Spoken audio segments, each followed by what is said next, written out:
such thing still retain ownership of the land. Okay. And sometimes it's not easy to do, but sometimes you can show them the money, but guess what?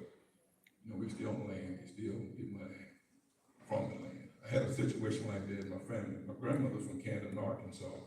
We had timberland. And so I'm still the little nephew, you know. Amen. Still a little nephew, so they knew I was in agriculture. Well, my aunt called me up and I said, well, let's sell the timber. Here again, all we go through USDA programs, you know, we can, you know, plant trees back and you know, going through all these programs. Man, I'm still a little nephew. I don't know what my age, little snotty kid. I remember them days. I'm like, look, we can get the money off the sale of the timber and still own the land. Sold the land. I got a $56 check for the sale of the land. All those heirs, I got a $56 check. The land is gone and the $56 been gone. But think about the legacy. Taking that money, putting it in a land trust. You know, maybe my kids or grandkids would probably be the benefit, but just thinking about the legacy. You know, almost 200 acres. I mean, $56, I mean, what gonna do anything for me? But it's just, here again, we just don't think about what we can really do with this land. Because I get a lot of calls, people just want to sell it. I'm in California. I'm not coming back to the farm. I just want to sell it. I said, you know, Bill Gates want to put their own land all over the country. They don't farm. They ain't coming back. We got to change that mindset. Amen. I said, own it. Either develop it, lease it, rent it. So we got to make sure that we educate ourselves and our family. I got 3 boys. They're not going to farm like they dad. But guess what? My baby boy, I got him signed up as a farmer. My other kids, I got them set up in my entity as farmers. But guess what? I'm educating about the land. So when something happened to me, you want to know, it's irrigated land. It's been land level, so we want premium price for the land. And let a farmer farm it if something happened to me. So that's kind of what I'm educating them about the land. So you don't have to sell it. It's not a burden, because a lot of times people look at land as a burden, right? Like, I gotta pay the taxes. For example, my mother-in-law, love her to death. Father-in-law bad, that's what she's in that mode. Oh, I gotta pay the tax, I'm trying to get rid of everything. But guess what? We got 40 acres. Okay, mama, I buy it. So I'm in the process of buying the 40 acres. She's like, son, good, I wanna keep it in the family. So opportunity, okay? So we had to get ourselves in that frame of mind. When you had that family reunion, we need to have those conversations. Because these are the conversations that people don't want to have. Right? Because we just don't want to deal with them. And also, community loss of tax and lack of opportunity for improvements. At any given time, if you want to ask any question or have a conversation about anything, feel free to kind of stop me. So it kind of got the slide to kind of keep me on task as we move through this, so it's quite all right. Here again, to summarize some of that we've talked about thus far. I have a question. Has anybody had any kind of issues like this?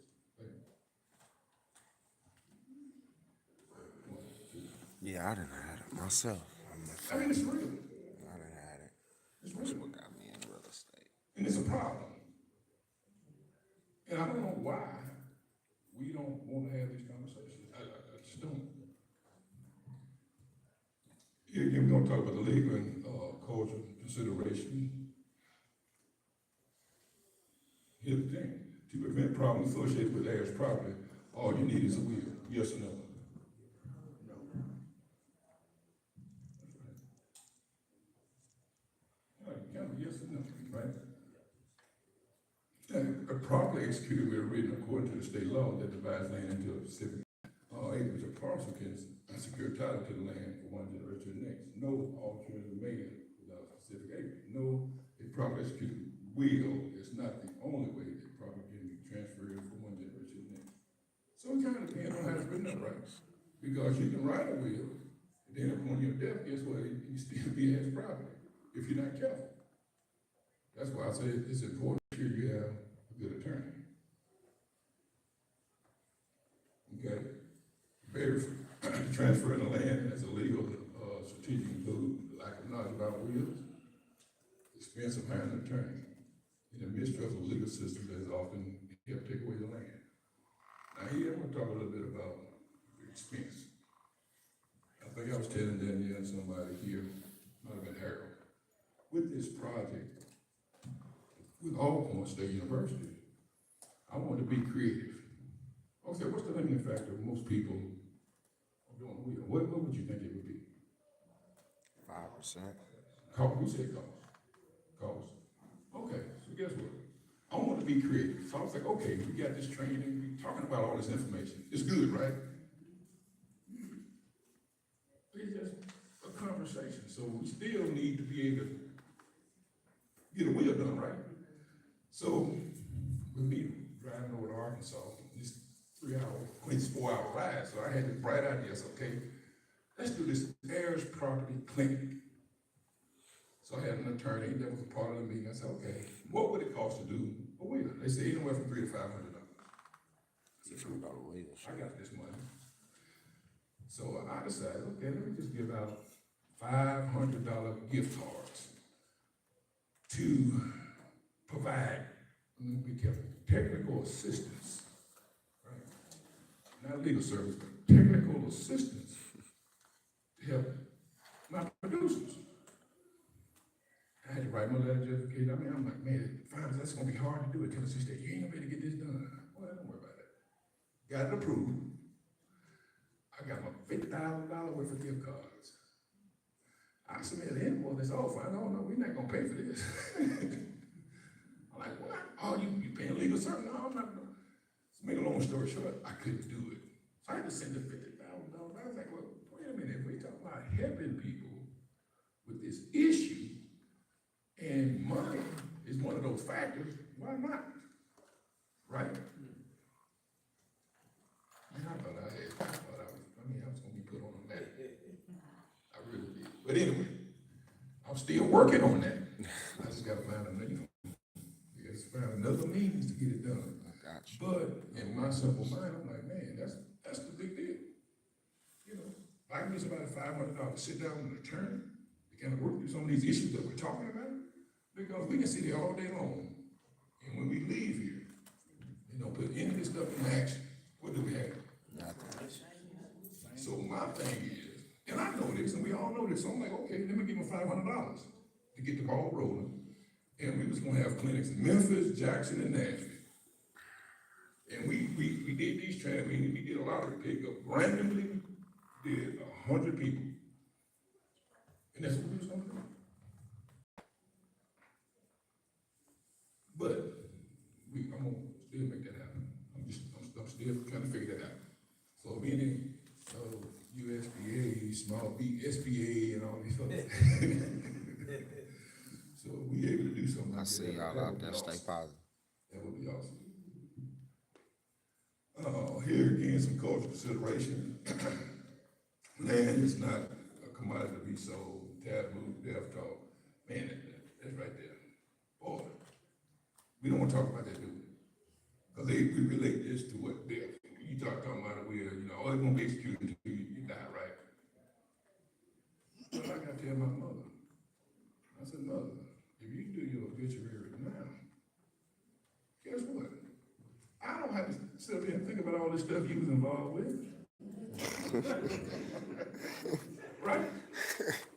Seriously, I mean, I'm writing on my obituary. My wife is writing on her. I mean, I'm from, and because I told her I want a position, I want a Case IH tractor and all. I'm writing mine. She involved with everything. I said, I don't know all this stuff. I'm writing it now. So my thing is, you can decide what you want to do with your land while you're living.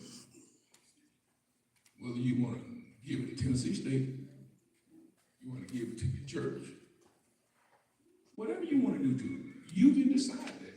And guess what? I went to a training with the University of Missouri.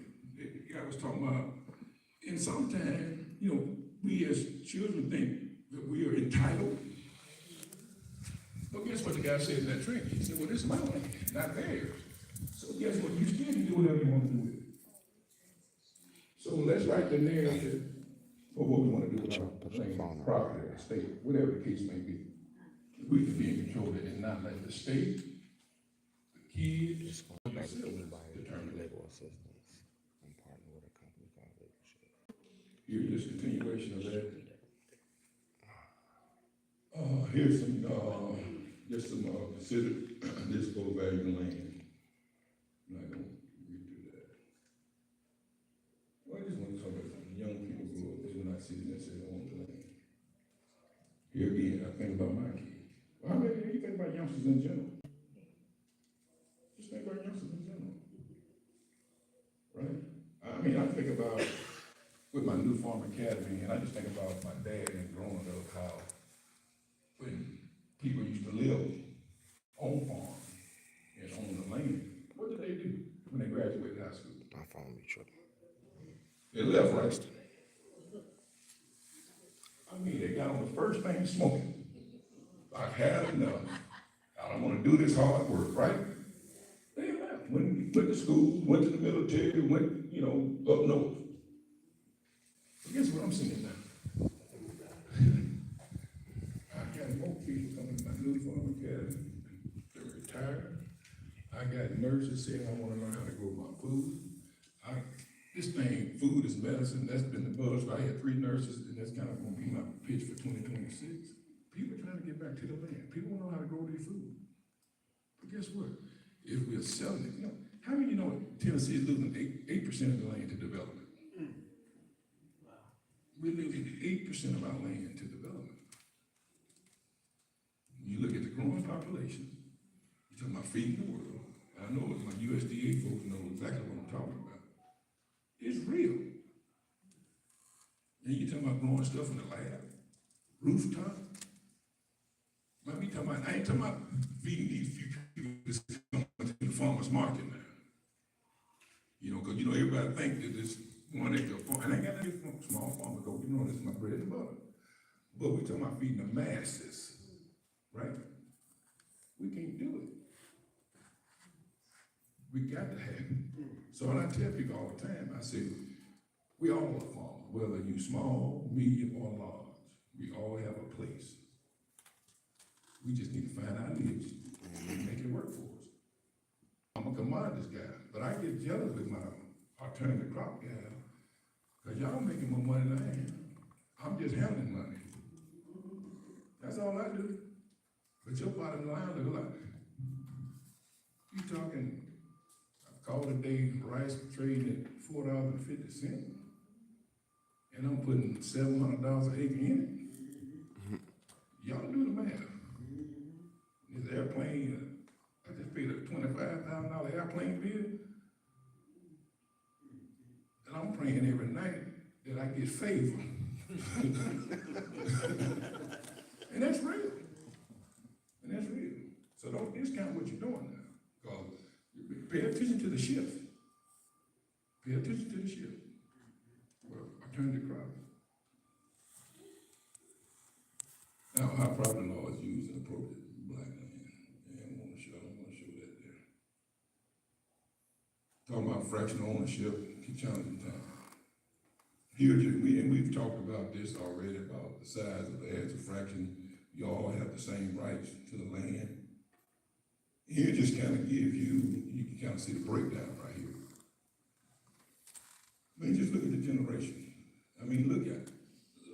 Just look at the heirs if you don't take care of business. You can just visually see it. Start out here with grandma with 100 acres and just look. Man. And all you have to do a will, dig it out. Let me know what my part is. That way I can leave it to my kids, make sure I do it right with them. Right? Take some paper, make a legal document. And that just gives you an idea where you can visually kind of see what we've been talking about. Do y'all think it's important? Yeah, most definitely. Y'all think it's a real problem?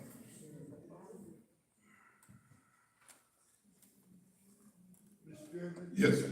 You know, when I was growing up, my grandfather told me, he said, Tony, they're not making any more land. And you know, that's so true. And so that's the same message that we need to be telling our children and our offspring. They're not making any more land. That's one thing they're not making anymore. So if you got it, you need to retain it. I agree with you wholeheartedly. I'm trying to buy all I can get. Yeah. Now, my issue is the financial piece of all that. Like I said, my banker, she retired at the end of August. And I could call her right now, and anything I need, she'll say, write a check. That is gone. So I gotta develop another relationship somewhere. Amen. But I'm trying to, cause I'm looking on the other side of that, 10 more years kind of deal. But what I wanna buy all I can. Develop it, take advantage of the USDA program. Set it up like that. But I wanna develop it, Amen. educate my kids. And like I say, I might not be farming. They may not farm, but it'll be a farmer somewhere. That's with the land. The land will take care of itself. If you do what you're supposed to do. And that's the thing, we gotta educate. I was on a program, and they were saying, how do we get youth involved with this? We gotta stop, I think we need to talk about it, but we gotta stop talking about that hard work thing. You know, kids